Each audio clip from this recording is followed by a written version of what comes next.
Okay, so good evening. Again, thank you for being here. I'm honored and very pleased to be able to speak to you about my research. Thank you, Rose. Where are you? Oh, thank you, Rose, for inviting me to speak tonight. And thank you to my friends and my advisor for being here, and my boyfriend as well. So thank you. And thank you all of you for coming out on a very rainy day. So the topic I'm going to cover today is basically two: ancient Maya cuisine and feeding the divinities. Now, these two topics are very interrelated, as I hope you will see through the talk. And so Maya culture was really sophisticated. Many of you perhaps know about the architecture, their political structure, their writing, their calendars. They were really sophisticated civilization. But what we tend to know less is the diet, right? What their cuisine, what were they eating, especially on a daily basis. Sometimes we hear a lot more about what was going on among the elite, so people who obviously had more power and who had more money. But what about the commoners, right? The 99% of the population.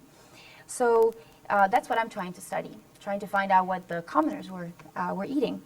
I'm also interested in the elite, don't get me wrong, but I'm specifically trying to focus on the commoners. And so piecing together the diet is really not something you can do with just one line of evidence. And so as a paleoethnobotanist, don't be afraid, I will tell you what that means in a second. I try to reconstruct the ancient diet of the Maya. And so today we're going to talk about that, right? How we know what the Maya ate, and then talk a little bit about the feeding the divinities.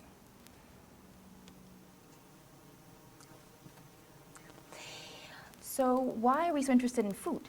Why are we so interested in food in the past? Well, we don't even have to go back into the past, right? I mean, think about today. We're fascinated with food. These are just some minor examples, or very few examples of what goes on everywhere. Everywhere you see, there's talks about food, drinks. Think of the holiday that's coming up next week, right? Thanksgiving. What happens? Everyone gathers around a big turkey. But that's just one possible event, right? So many events have food and drinks involved. And so food is really a universal thing.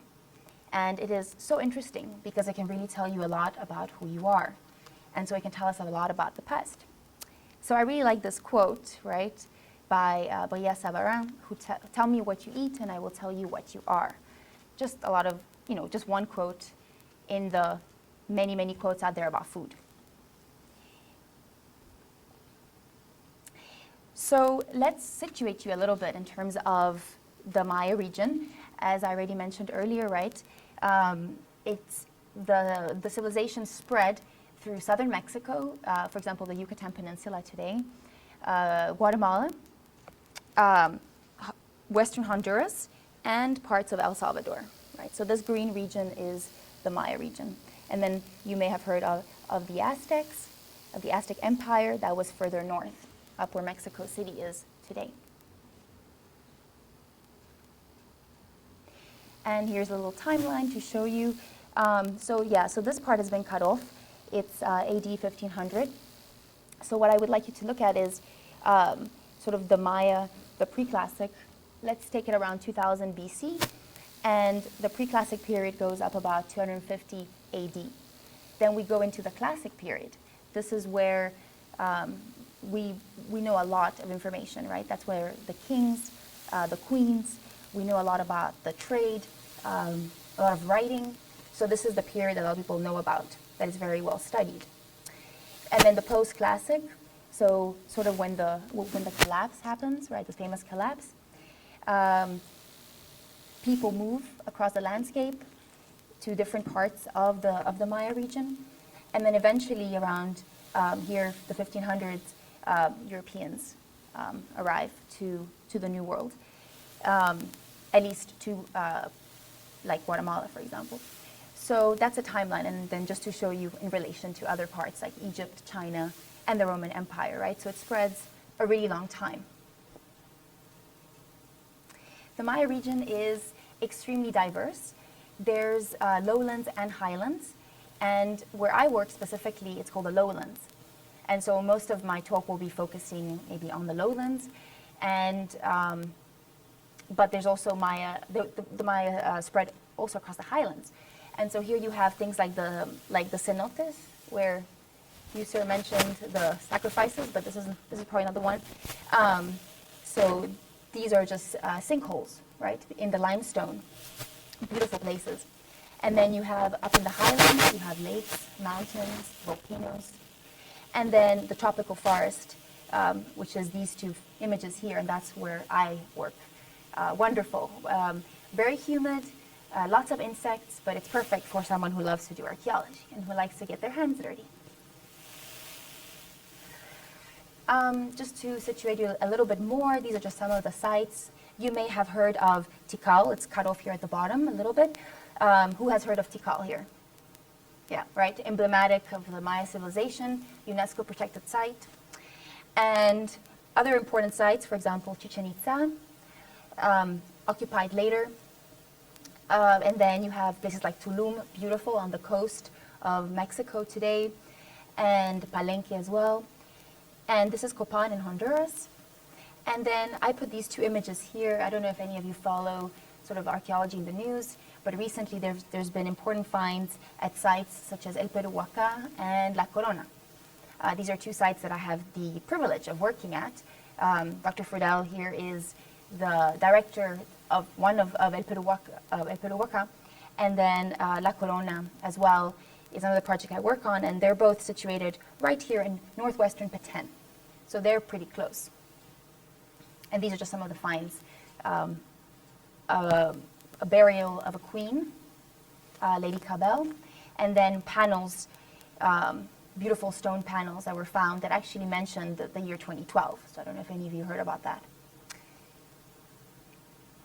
And just to give you a little bit of the animal situation, I haven't put in any critters like spiders or snakes, but I put in the nicer ones. And so perhaps if I didn't mention it earlier, I'm going to focus more on the plants, right, in the cuisine, because I work with plants. But obviously the Maya relied on animals as well. And so these are some of the animals that were available. Not all of them were eaten, but for example, turkey, very important, deer, peccary as well, and then fish, the jaguar, beautiful, majestic animal, probably not eaten, but more of a ritual animal, symbolic. Dogs, yes, they were eating dogs probably. And then this is a howler monkey. It makes really, really loud noises. It will keep you up at night. So here are the three main questions or topics that I'm going to cover today. So how do we know what we know about ancient Maya food? And then what did the ancient Maya eat? And what did they feed their gods? So three main topics. So let's start with, how do we know what they ate? Well, as I mentioned, there's various lines of evidence that people rely on. We can rely on the historical sources, right? The Europeans that came to the New World, a lot of them kept records of what they saw. For them, this was an alien world. It was a different world, full of animals and plants and even traditions that were different from theirs. And so a lot of them wrote down their observations. And so people have used this to reconstruct the past. This, however, is not a cookbook. I would love to actually have one of the, an ancient cookbook. These ancient books that were written, there's only 4 of them that survive today, unfortunately. They were written on bark of a fig tree. And this is a Dresden Codex. And fortunately for us, for example, there were glyphs on them. And we know that there were tamales. I will tell you what they are.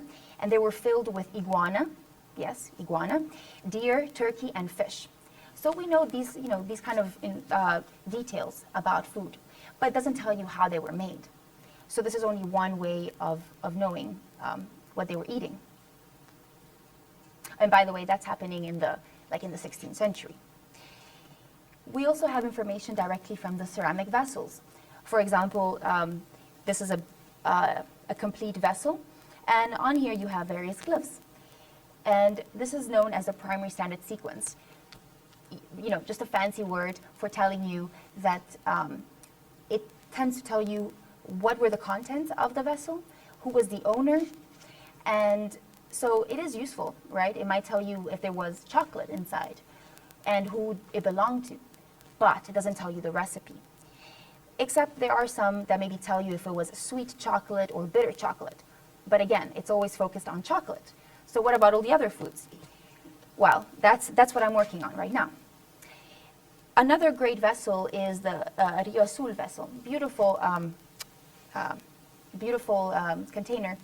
And on the vessel, there was actually a glyph for cacao, for chocolate. And when they did the analysis, the residue analysis inside, they actually found that it had contained chocolate at one point. So this is a really good way of matching both the glyphs with the actual ingredients inside the vessel. But this is rare. And this is probably the prime example of actually finding cacao in a vessel that says cacao on it. It doesn't happen all the time. We also know that the Maya had markets.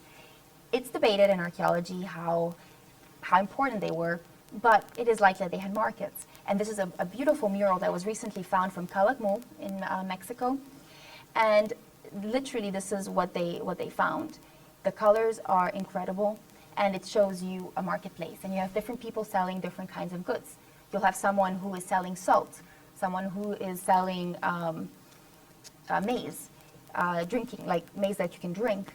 And so these are just some of the drawings that were made from these murals. And so this is really an amazing source of information. But again, it tells you individual ingredients, not so much the recipe. And this is just to show you what the markets look like today. For example, this is in Guatemala, Chichicastenango, famous for its markets. And today people still, will sell their maize, their drinking maize, right? So this is something, a tradition that continues to today. I also mentioned, historical sources, right? And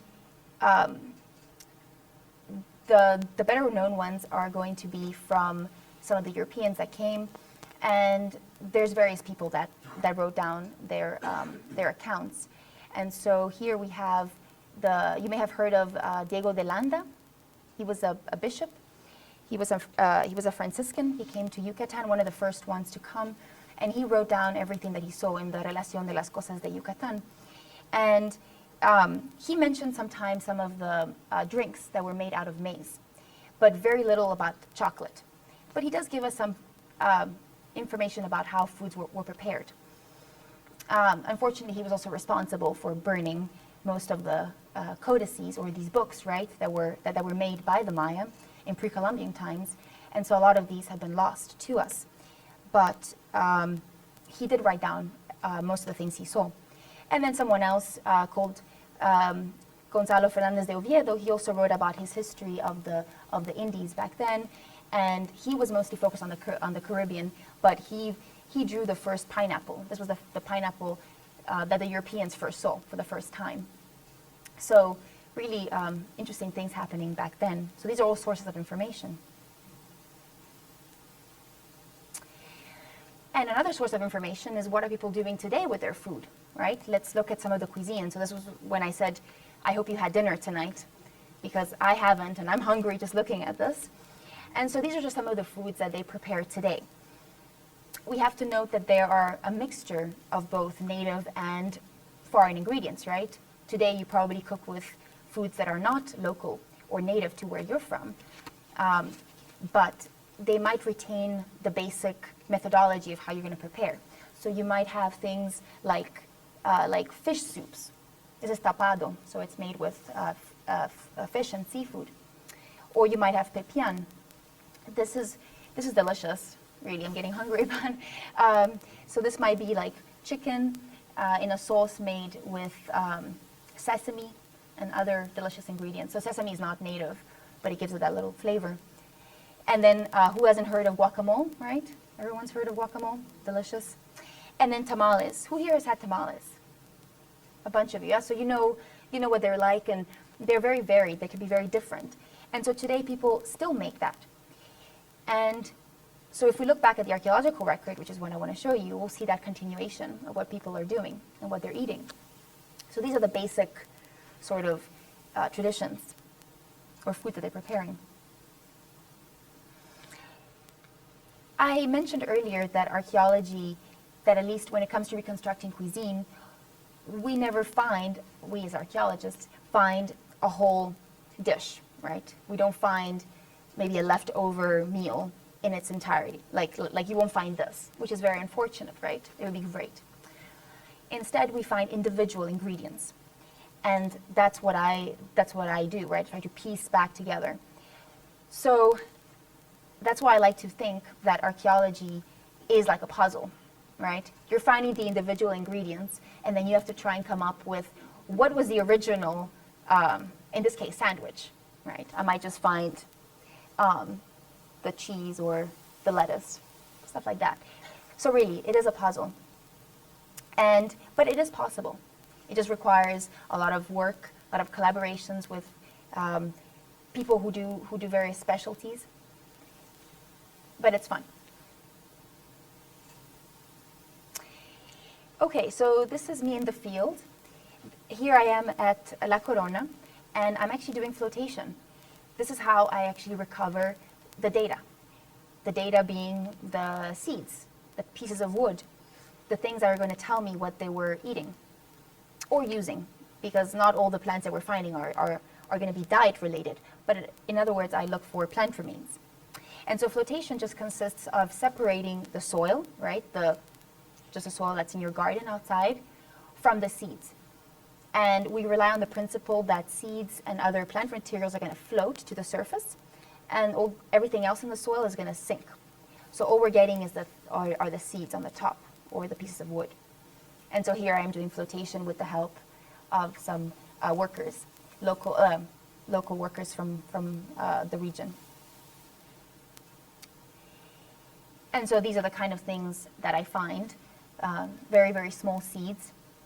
And if you notice, they're all carbonized or burnt. It's very difficult to recover plants that are not carbonized, at least in tropical regions. Because there's fluctuations between wet and dry seasons, if things are not burnt, they will not preserve. They will just rot and disappear from the archaeological record.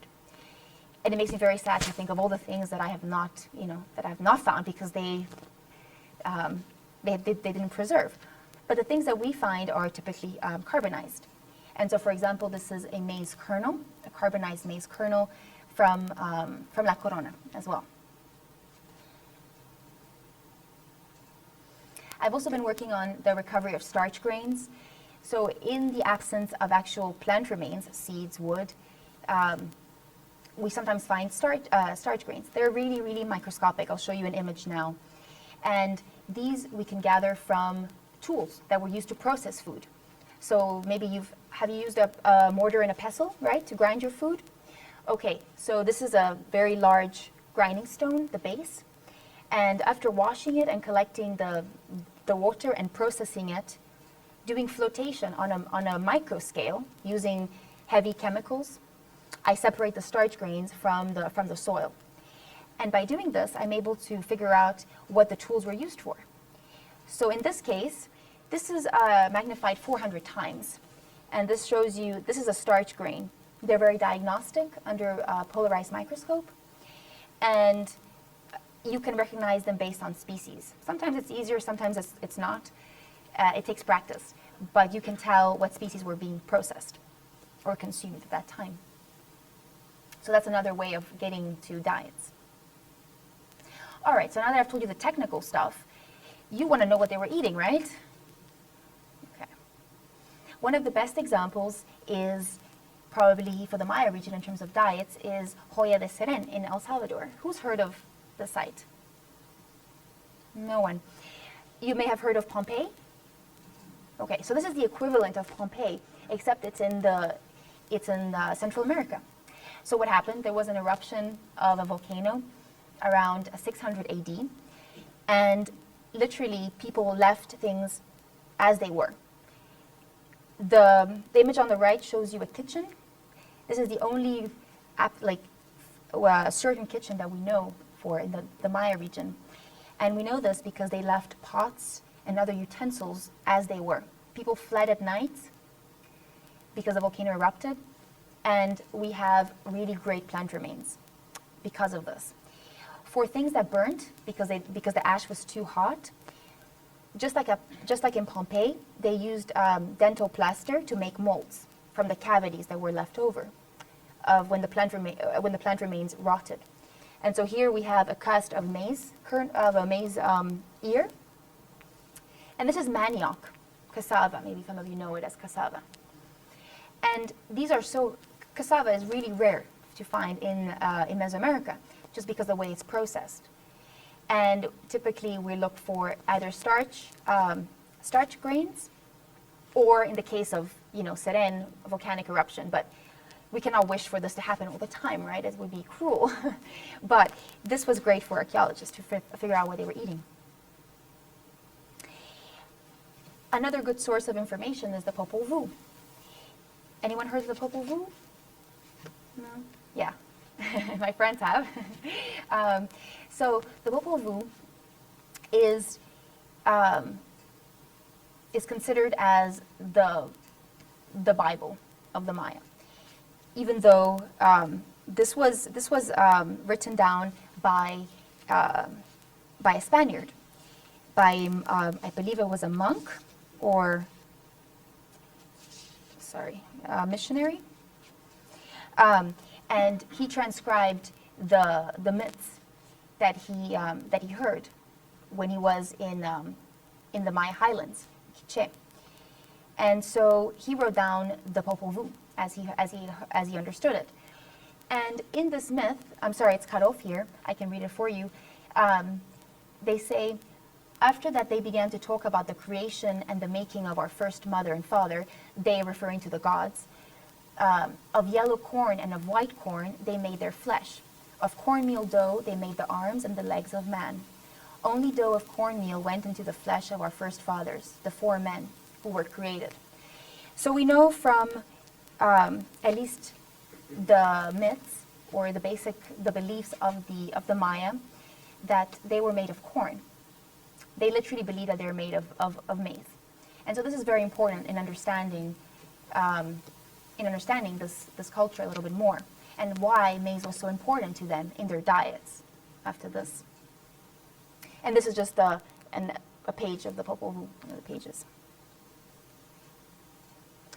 Maize was really, really important, not just because of that, but then it took even more importance.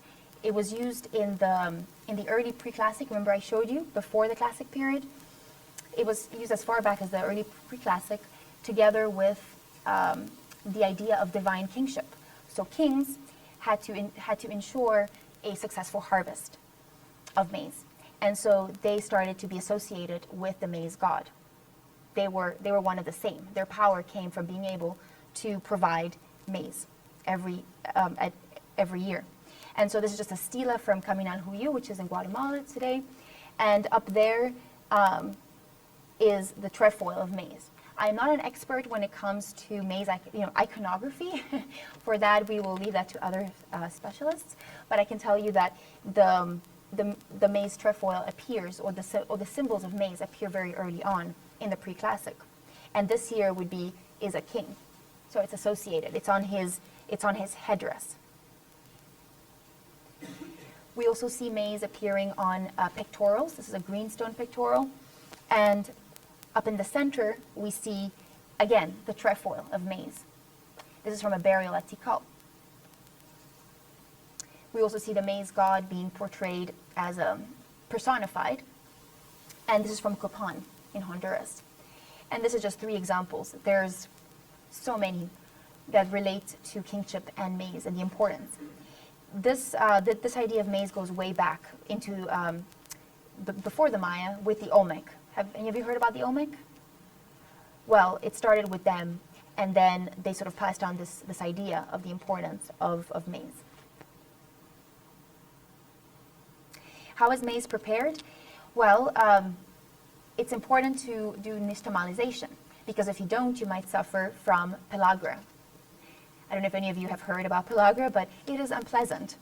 If you eat too much maize that has not been added, or at least lime, not the green lime, right, the fruit, but mineral lime has been added, or ashes to the maize while it's boiling, then you might suffer from pellagra, which means that you might have skin problems, you might go crazy, and you might eventually die if it's really severe. So this is something that the Mesoamericans invented. They were able to discover that if we're going to eat that much maize, you're going to have to do nixtamalization, and you will not suffer from pellagra. And so this is done today extensively, and most likely in the past as well.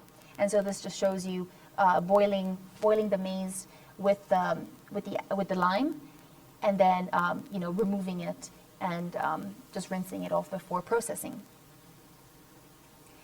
The maize then gets ground down using mano and metate, Spanish word for grinding stones. You may have seen these in some places, and these survive really well archaeologically. Of course, they're solid, they're basalt in some cases, and they really preserve really well. And so maize is just ground down to a fine powder, or thicker, depending on how you want, and then you end up with something called the masa, so the dough, right, the maize dough. And this is just another image of a grinding stone, an archaeological example. And just to show you, this comes from an actual vessel, a ceramic vessel. It's recovered from the Maya lowlands. And here we see a woman grinding something on a mano metate. So this goes way back. We have multiple lines of evidence for this. And just to show you, this is a rollout of a ceramic vessel, and I'm sorry here it's cut off, but you can see the shape, right? It's a drinking cup. And on here you have an image of a ruler sitting, right? There's someone here who's come to see him, and in front of him there's a plate. And what's in this plate? It's been identified as the famous tamales, right? The ones that many of you have tried. So like this. And so back already in the classic period and way before, they were already processing tamales in that way. And can you see that there's some kind of there's some kind of sauce on top of the tamales, right? Well, this has been, people think maybe it might be chocolate, but it could be other things as well. I'll tell you about that just now. So tamales today are made with a variety of things. You may have tried it with maybe chicken, pork, beans. They're so versatile, right? You can add just about anything. And today, if you go to Guatemala, you can have something called a chuchito. And these are just different because they were using maize husk, so the leaves, to wrap the maize, instead of using plantain leaves, which they use today. However, plantains are not native to Central America, so this is a new thing. Back in the day, they would have only used the maize husk, or other leaves available to them. There's many plants in the tropical forest, so but not plantain. And tortillas. Who hasn't had tortillas? Right? Well, yeah. So tortillas are ubiquitous at least in the foods consumed today by the Maya. The workmen at the site, they eat a lot of tortillas, and I can tell you from my own experience, this is me in the field making tortillas. It's actually hard to make a round tortilla. They kept on coming out square and elongated, and I could tell that the cooks were not impressed by my abilities. They're amazing. They do it so quickly, and you can hear the patting when they make the tortillas. It sounds like this, and you hear this at 3 in the morning because they wake up and they have to make hundreds of these tortillas. So it's a lot of work, but these became important in the classic period. We believe it's sort of unclear when they really were invented in a sense, but that's not something that you need to worry about. But they were making tortillas, and tortillas are also very versatile, right? You can put just about anything on top. And this is how they would have made the tortillas. The comal is just the word for griddle, right? Today they use metal griddles, but back in the day they would have used ceramic griddles, and these are actual griddles or comales found from La Corona. And this here is a stone comal. It's more of a symbolic comal. It's not super large, and it was painted red, and it has glyphs on it, and it was found, I believe, in a tomb. So whoever was buried with it sort of symbolically was sent with the equipment to cook in the afterlife. So comal is very important. Okay, so what else are they consuming besides maize? Because now I've told you all about maize, and you're like, well, they were not eating just maize, right? So this is a home garden today in the Maya lowlands. It's very green. You have obviously banana trees, which are not native, but that's today. But back in the days, they would have had only their native plants. And so what we can expect is beans. Beans were very important to them. Squash. Now, squash could be eaten, literally the entire plant could be eaten, right? You could have the squash itself, so the fruit.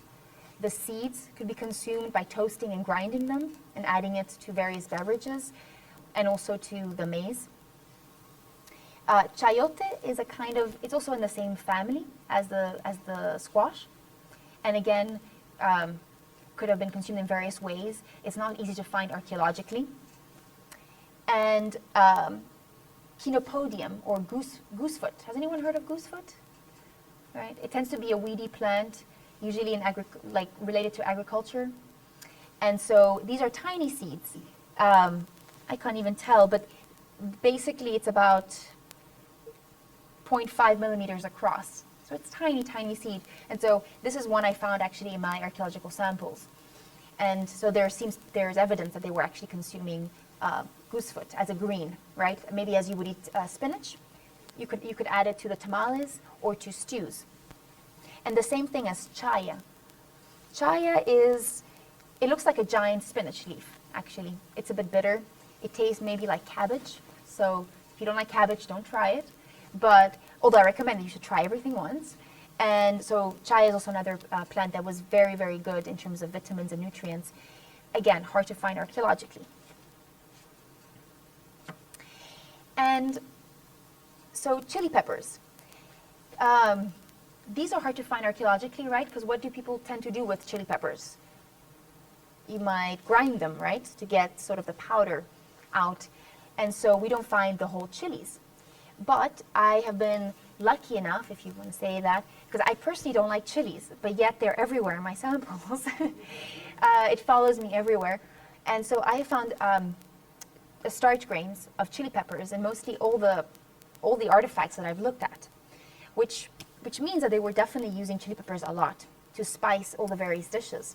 And Landa, who I mentioned, right, the Franciscan bishop who came to Yucatan, he noted the use of chilies to spice chocolate, maize drinks.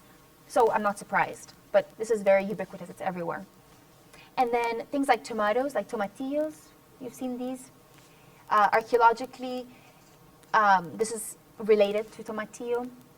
So this is what I found also at one of the two sites I've been working at. So we know that they're probably consuming these. Let's not forget the fruits available. Papaya. Many of you probably like papaya. It's native to Central America. And so it's likely that they were eating a lot of it, even though it's hard to find archaeologically again. Avocado. Yeah, guacamole, right? Although the problem with avocado, right, is that if you cook it, it turns bitter. So the issue is that archaeologically you might not find it, because usually we find things that are burnt. And so the likelihood of finding avocado is very little, except if you find the pip, like the center part. I personally have never found it. Then you have jocote, which is a fruit. It looks like a miniature of a mango, even though mango is not native.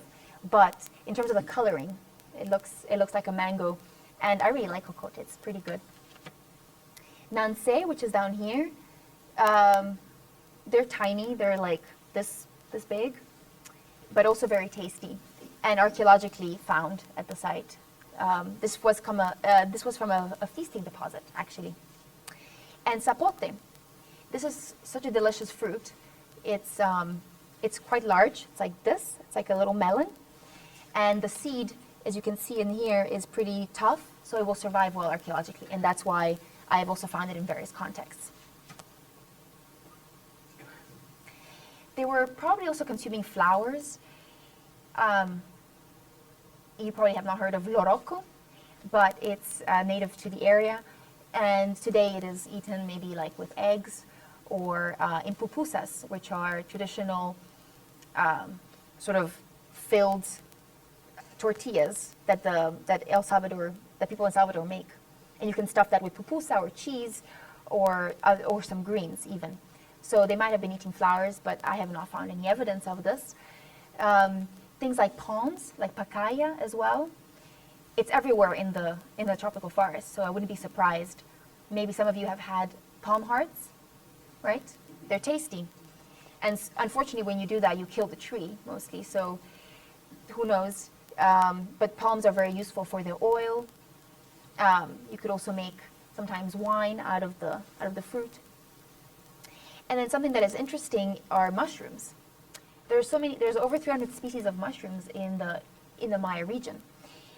Archaeologically very difficult to find, but people have argued that it was likely they were consuming mushrooms, right? Why not? We eat mushrooms today, so it is likely they were eating mushrooms as well. Obviously after some testing, because you don't want to get poisoned by some mushrooms. And then I want to mention also the tubers, underground roots. Today we consume a lot of potatoes, right? That's a famous underground root. But they had things like jicama. Who here has had maybe jicama salad? It's tasty, right? And so jicama, manioc or cassava, and sweet potatoes. These are 3 tubers that are mentioned in some of the chronicles, at least dating to the post, sort of when the Europeans had arrived. They mentioned the use of these plants. But as I mentioned, it's unclear how extensive it was because of the way they're processed, right? If you're grinding them to a pulp, how likely is it that you're going to find them archaeologically? So that's where the starch grains come in, very useful. And so I'm working on this right now. So stay tuned for figuring out if they're used in the next couple of years. And Ramon, this is kind of a mystery. This is the mystery that everyone talks about. How extensive was the use of the Ramon nut? If you grind the nut, the interior part, you get a flour. And I've had pancakes made with this flour. I've also baked with this flour. And it's really delicious. However, archaeologically almost invisible. And yet there are Ramon trees in the jungle. So again, not really sure what's going on here. But if you get a chance to try Ramon, it's very good, very nutritious as well. So I talked about some of the solid things that they were eating, right? What about drinks? Because no event is complete without drinks. Am I right? Right. If you go to a party, what do people drink? So there's a number of examples of drinks in the Maya that the Maya were consuming. For example, atol, made of maize. This maize would not have been necessarily undergo nixtamal, right, where you add lime. You would just take the maize, grind it up, and then you add water to it. And it becomes a drinkable thing. And you could add a variety of things to this. For example, chocolate, right? You could even spice it up with chili peppers. It really is up to your imagination to how they were, the things they were adding. We know from historic records that they were adding a lot of different things. Archaeologically, we'd have to rely on the residues. You remember how I mentioned the cacao residues? It would be the same thing for this. And so I've been working on this a little bit, and hopefully we'll find something out about the potential mixtures of this. And we know that they were drinking it archaeologically because we have glyphs for it that have been deciphered. And this here is the glyph for ul, which means atol. And we also know about pulque. Now, pulque is not made from maize. It's made from agave, right? The same plant that you get tequila from. This is fermented, and again, archaeologically not found in terms of the actual remains, but we do have glyphs for it, which is chi. That's the glyph for pulque. And I'm sorry you can't see it here, but this is a person. It's actually this person here sitting and has some kind of jar, and it's believed that they had pulque in it. So they're drinking some alcoholic beverages in the Maya region. Other possible beverages include fermented honey, because they do have honey in the Maya, in the region. These are stingless bees, although I believe they can still sting you, so don't be fooled, right? They're called stingless, and so the honey, delicious honey. So you could ferment honey, but also add it to any drink to make it sweet. Coyol here is a palm, is a fruit of a palm, and you could use that to make wine. It's done today among some people, especially I think in Honduras. And so they could have made coyol palm wine if they wanted to. And I want to end the beverages with, or at least some of them, with balche. This is a very important drink today among some populations. They believe it's a sacred drink. It is also, it is not made from maize, but it is made from the root of a tree in the same family as the beans. So imagine, it's a large tree, and they take the roots, and then they ferment this in water. And these are the flowers of the tree. I couldn't find a photo of the actual, roots, but this is basically what they're doing. And it comes out looking like this. And it's alcoholic. Right. So again, very important drinks to the Maya. And of course, I could not talk, about beverages without talking about chocolate, which you'll, I hope, love. I love chocolate. And so it's native to the Maya region. It's also native to the Amazon. So we don't need to know the genetics of it, but we do know that it was widely used and consumed and loved by the Maya, especially by the elites. We know that, or we think that it was restricted to the elites. It wasn't for the commoners. So if you had lived back then, many of us, me including, would not have had access to chocolate. So that's very sad. But fortunately, we live in a world where we can get access to chocolate all the time. And I do. And so this is what the cacao pods look like on a tree. You may, they actually have a tree like this at the Missouri Botanical Gardens in the Climatron, if any of you want to see it. These are the actual beans once they've been removed from the pod. And so various vessels, there's various evidence of cacao use.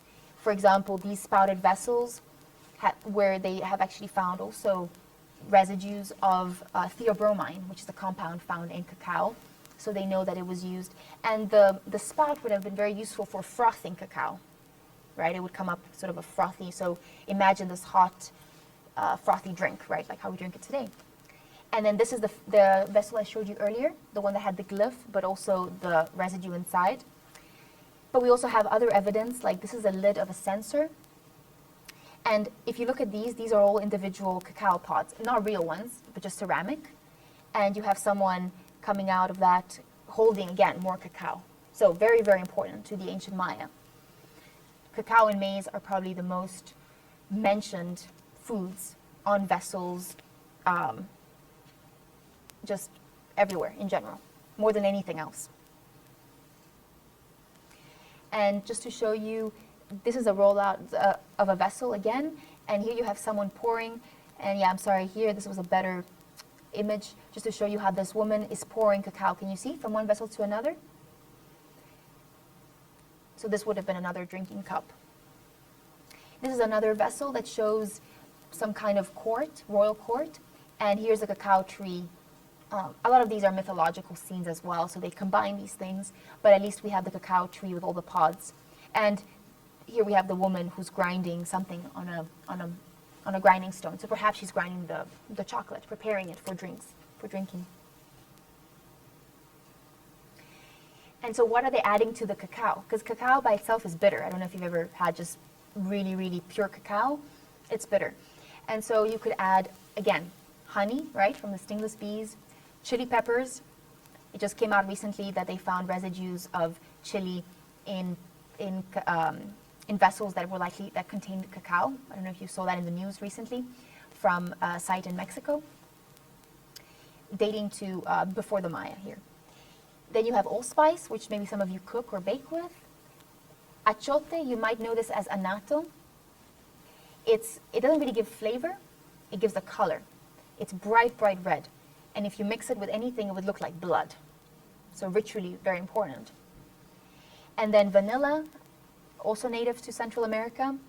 So can you imagine the mixture of vanilla, honey, chocolate? Anyone getting hungry? Yeah.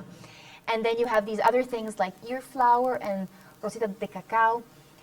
These have been mentioned that as potentially sort of, potential additives, because we know the Aztecs were using them from historical records. So we can maybe think that they were also using it. All right. So that gets me to the final part of the talk, which is feeding the gods. As I mentioned, I've talked to you about what were the Maya feeding themselves, right, on a daily basis. Well, as you'll see here, feeding the gods was just as important. It was important to thank the gods, to venerate them, and to ask them to continue for good fortune, right, in their daily lives. In particular, when it comes to things like a harvest, especially when most of you are farmers or have gardens, you have to thank them, right, and hope for a good harvest every year. One of the examples I like to use are the Lacandon Maya. This is a group of Maya that is no longer living in their original homeland, which was Sierra de Lacandon in Guatemala. They now live across the border in Chiapas, Mexico. And although obviously through the years they have more sort of modern, facilities and people, and sort of the modern world has encroached upon them, they still live quite a traditional lifestyle, especially when it comes to their rituals. And here you have an image of a Lacandon man using his god pots. That's what they call them, god pots. And this is one of them here. And can you see that it has a face of a deity, either male or female? And what they do is that they burn various offerings inside the pot. Now, during the ceremonies that they perform, they don't just burn offerings inside, but they're also feeding, literally, the mouth. Like they put food in the mouth of this effigy here. They will either give them a balche, you remember that was the sacred drink made from the root, or they will put things like foods made out of maize. These rituals also include themselves eating other ritual foods as well to accompany them. But the main idea is that they're burning copal, which I will tell you just now. It's resin, and so it makes smoke, so they can communicate with the deities, and they're feeding them as well, literally, by putting food in their mouths. And so I mentioned resin. The other word is copal, and this could come from a variety of species of trees. And today it's sold in the markets in various forms. You can find them bundled up like this in the husks of corn and then bundled together. Or you can also find it more like loose in pellets. However you buy it, the idea is that you burn it, and the smell, because it has it's quite fragrant, so the smell and the smoke literally feeds the gods. Archaeologically, we find this, for example, in a vessel. This was found at Chichen Itza in the cenote, right, in the sinkhole. And when they did analyses of the contents of this vessel, they found that it was full of copal. So we know that archaeologically they're doing this. We also see images of these censers, right, where they're burning things, also on stela, and so this is not the only example. And archaeologically, this is the first time I actually show this image in public, but this here is a seed. It's a carbonized seed discovered in a fire shrine. And what you see on top, this sort of layer of yellowish substance, is actually resin, copal. And so what I'm imagining is that they were burning these plants in a fire shrine and then sprinkling over the resin, again, to feed the god. God, but the point is that no matter what they look like, they're still symbolic mini fire hearts where you're burning offerings and feeding the gods. So resin is not the only important thing. They're also providing other offerings.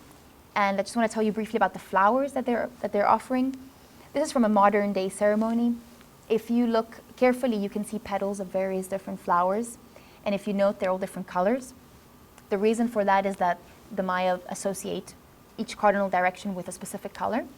And so this is reflected here.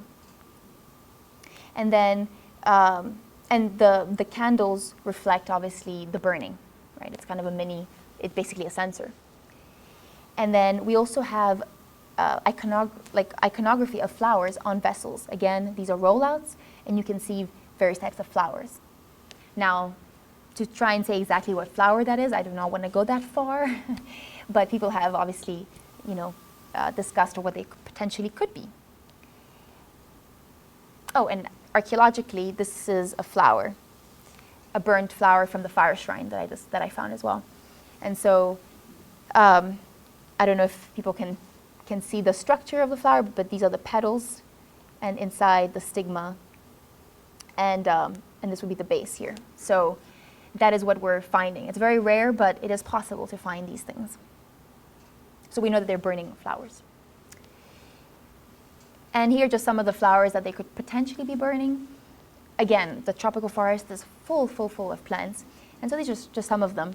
But water lilies are very important. Were very important to the Maya, right? They're symbolic of water. And there's obviously a need for water when you live in the tropical, in a forest. Other ones are plumeria, and then other various species. These are actually hallucinogenic plants. So, it's up to you to, when you look at these on vessels, to then be like, this is what it is. That's up to you, right? Every person sees something different. But there were definitely flowers on these vessels, and archaeologically. And I just want to mention, these are made of ceramic, and they represent flowers, right? With people coming out of the flowers. And this relates well with the lacandon. I think I mentioned to you, right? The people feeding the god pots. They actually don't believe that they're made of maize. They believe that they were made of clay and that they came out of a flower, in particular the plumeria flower. So we see sort of the theme of flowers and food and permeating sort of the life of Maya culture. And so just some images of modern rituals today up in the highlands of Guatemala, where they make these circles, right? They'll place all their offerings, and then they'll light a fire, and they will burn all these offerings together. That's just a modern ceremony, but likely happening also in the past. At these ceremonies, they're burning both flowers, all sorts of organic things, and they're also putting animal blood in these sort of fire pits. And finally, this here is another ceremony which is mainly performed in Yucatan. It's an agricultural ceremony, so they're trying to bring rain, right, to ensure that they're going to have a good harvest. And in the ceremony, they have an altar where they have a lot of plants. They're all symbolic, they mean something. And they prepare these sacred breads, right, made of maize, again, and then they make bowls. Well, they flatten them out to look like this. And in between each layer of these sort of tortilla-looking breads, they'll place other things like ground squashed seeds or beans, and then they'll make various levels. And these ones are supposed to represent the levels of the heavens. And then they wrap this up in various leaves. Here, for example, they're using plantain leaves. Back in the day, we know that this was not possible, so they were using other kinds of leaves. And so they wrap it all up, and they put it into an underground oven called a pib. And this all takes a lot of work, so it's more of a community effort going on. And they leave these for hours or even overnight, however long they want, and then they take them out and they place them on the altar, sort of, feeding the gods, thanking them, and then they also consume them themselves. So this is another kind of ritual that they do. So this is just a slide to end. This is a lake. This is in Flores, in Guatemala. This is the sort of base where all the archaeological projects that work in the region sort of stay at. It's a small town, but it's beautiful. It overlooks the lake, and here's at sunset.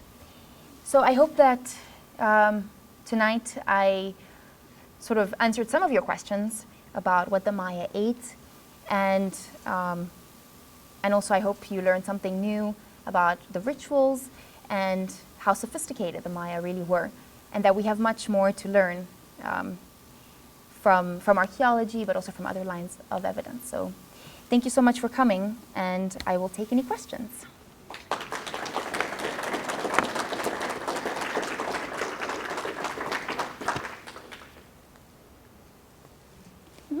How is the Mayan maize different from modern corn? Well, so originally maize was domesticated from teosinte, which is a grass, right? Maize is also a grass, and it was domesticated from teosinte, which is much smaller. The grains, the kernels, if you want, are much smaller than the actual corn.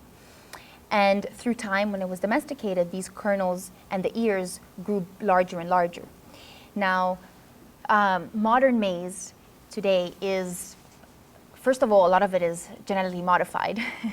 So the kernels are larger and it has various different features. It's basically the same, it's just going to be larger grains typically.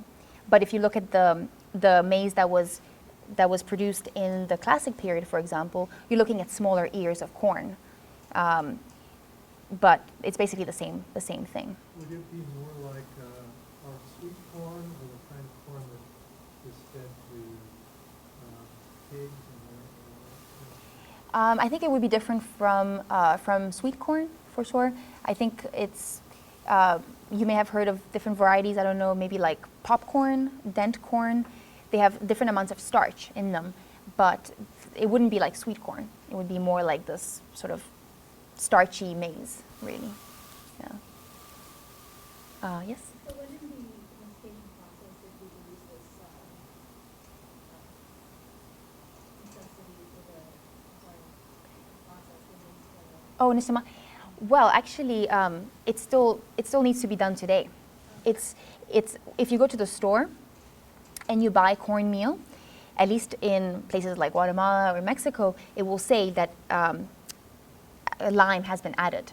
It's already in the ground maize, and I think you can buy it here as well. It will say like maybe added with lime, or I don't know exactly the terminology. I don't really buy much cornmeal, unfortunately, but I know that they have to do that because if people just consume large quantities of it, they will get pellagra, which is what happened to many Europeans and after the maize got to the New World, people suffered from pellagra extensively because they were not doing it. They didn't know about it.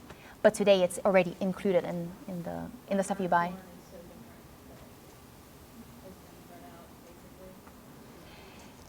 No. The thing is, if you're basically consisting on a diet that is mostly maize, even today you would have to do it. So it's just that probably today you're not eating that much maize, and so it's not a big deal. But back then you are relying on a lot of maize and other things, but obviously your diet is mostly consisting of maize. So that's where the difference comes in. Mm-hmm. I saw a hand. Yes. Have you found any evidence that corn was fermented to make grains like pizza or anything like that? Is it even possible to tell if they fermented? Well, I personally have not found it. The thing is that finding the beverage is not going to be possible. So you might find the residue of the vessel or on the vessel, And that is something that I'm working on with someone. She took samples from various ceramics, and so we're going to test to see whether there's evidence of maize. However, to say whether it was fermented or not, I think that's going to be harder. I don't think you can tell that from just chemicals. You would have to look at the shape of the vessel, and you would have to know more about the context, so the overall sort of information around it to be like, oh, this might have been fermented or not. No copper tuning over there. I'm sorry? No copper tuning like pearl. No. Yes? I think that sweetening wasn't combined with chocolate in Europe until fairly recently. And it sounds as if that combination was used in the Mayan culture much before. Mm-hmm. Well, the thing is, it's hard to know exactly the timing of it, because archaeologically, again, finding honey is going to be almost impossible. And I don't know if looking at residues, how far you can say, like, I don't think anyone's found residues of honey on vessels. And so I don't know if the honey is something that the Europeans are mentioning that were being added to when they were there already, or it's something that was done before, way before. But I can imagine that they were putting it, but there's no real evidence for it, archaeologically at least, that I know of. Yes. Have you met with any resistance from Mayan people who are working around the archaeological site? Personally, no. I'm also not in charge of the project itself. The project hires local workmen from the community that are close by or as close as possible to these sites. So I personally have not encountered any problems. No. Sorry. Personally, no. How much change did the advent of metal, whether cooking pot, cooking utensils, and so on, what change did that bring to the way they prepared the food, the dishes themselves? I mean, can you tell when you got to a site where they started using the metal at that time as opposed to the ceramics and such like before? Well, the use of metal would only have happened after the Europeans came, so that is not a period that I personally that I study. So up until the arrival of the Europeans, they were probably still using the same tools, the grinding stones, and the ceramics, at least to process the foods. Today, many of the traditional communities, they still use the manos and metates, right, to grind the corn. Although some of them have obviously the metal one, like the ones, at least at the site where I work, it's much quicker to grind it with a metal, grinder, because you're making maize, like tortillas for a lot of people. So doing that manually would be very, very tiring. But yeah, so that would have been after the Europeans. So I personally have not found any of them. Yes. Is there any storage of St. Louis that you store on? Which ones in particular are you thinking? The Ramon or like? I guess I was especially interested in the fruits. In the fruits. Yeah, so besides papaya and pineapple, which is also native to Central America, yeah, I've never seen it here. I know there's a couple of Mexican stores. There's one on South Grand, I believe, and then there's one on called La Monarca, which is a Mexican restaurant. It has a small supermarket. You might be able to find some of the spices and herbs that I mentioned, but I don't think you can find many of the fruits. At least I haven't seen them there. But it would be great, right, to have a lot of those so you can taste them. Yes. So looking at the timeline from the Mayan, the real Mayan collapse actually happened before Mm-hmm. So, what are some of the disease or other? So for the Mayan collapse, we're talking around 800, 900 AD, depending on where you look. And in the sense, it's the disease that you mentioned would have come later, probably with the Europeans. But in terms of the collapse itself, at least towards 800, 900 AD, it's a mixture of things. It's unclear exactly what caused the collapse. And it wasn't everywhere. It didn't affect at least the Maya lowlands in the same way. People migrated to different parts.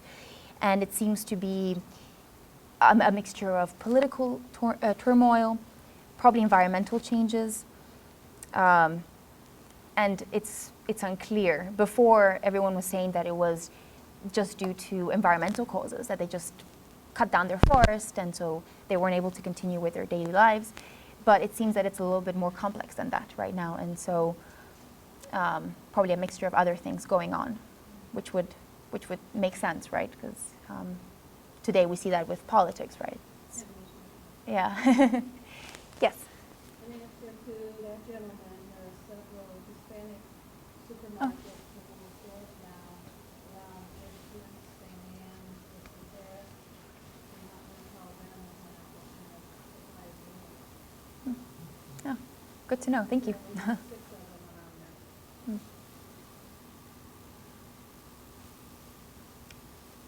Anyone else? Yes. Could you talk a little bit about why they fed their gods and obviously they did a lot of ceremony, Mhm. but maybe speak to kind of the symbology of what they were doing with the foods? Mm-hmm. So, for example, specific with some of the specific rituals, or just in general, you want to know what they were doing? Okay.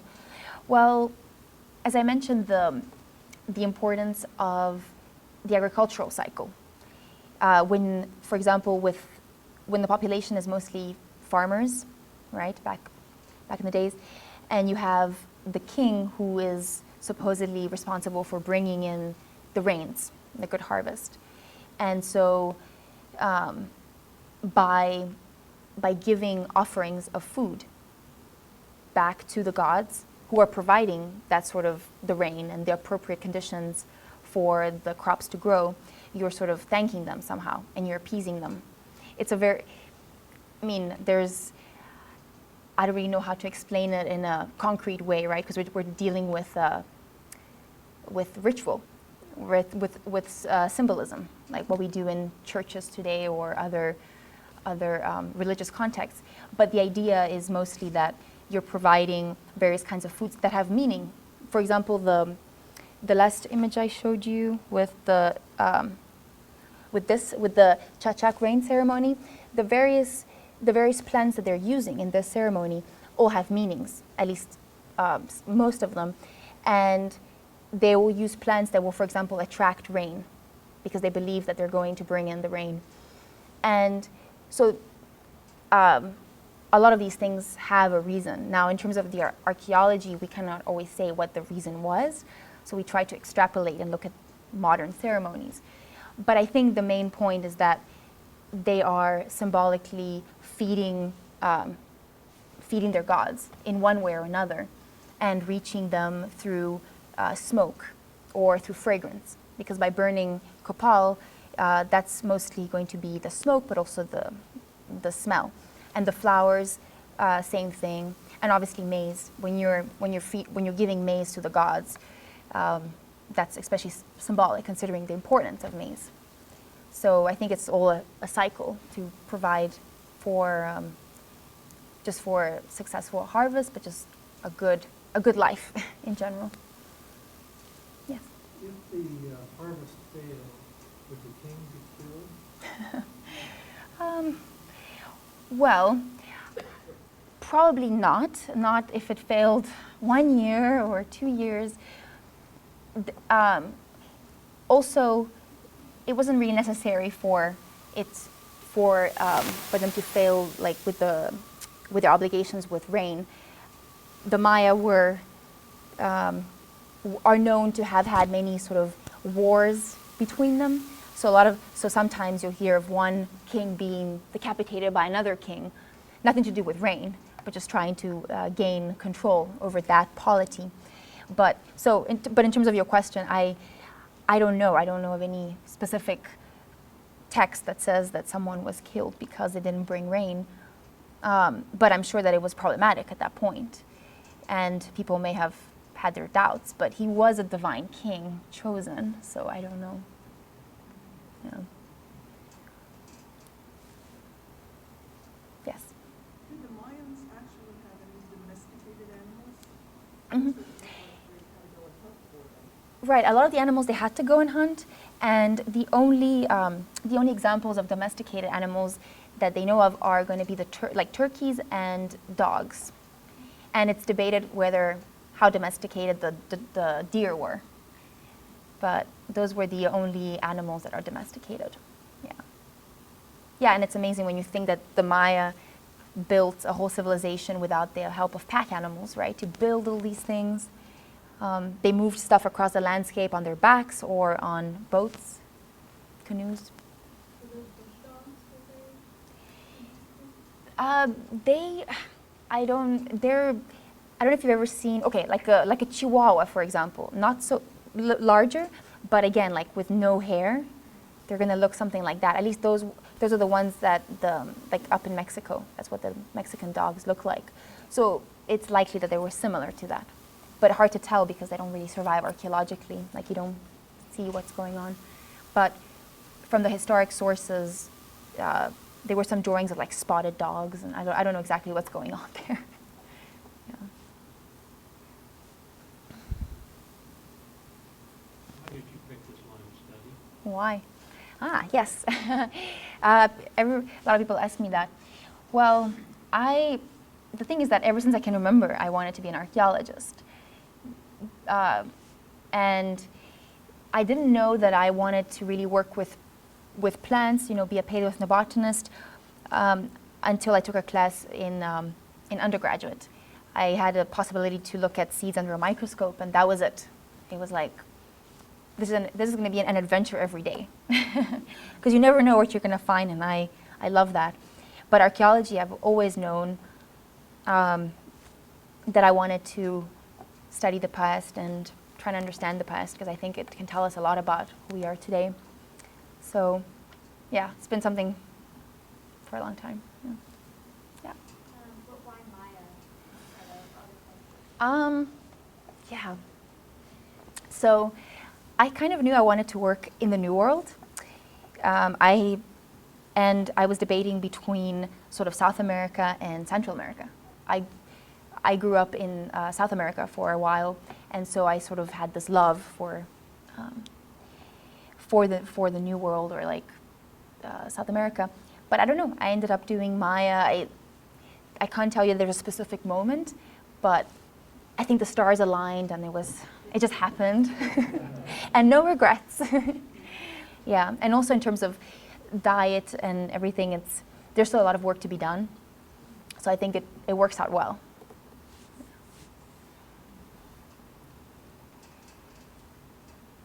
Wow, I guess everyone's eager to go eat. Thank you so much. Mm.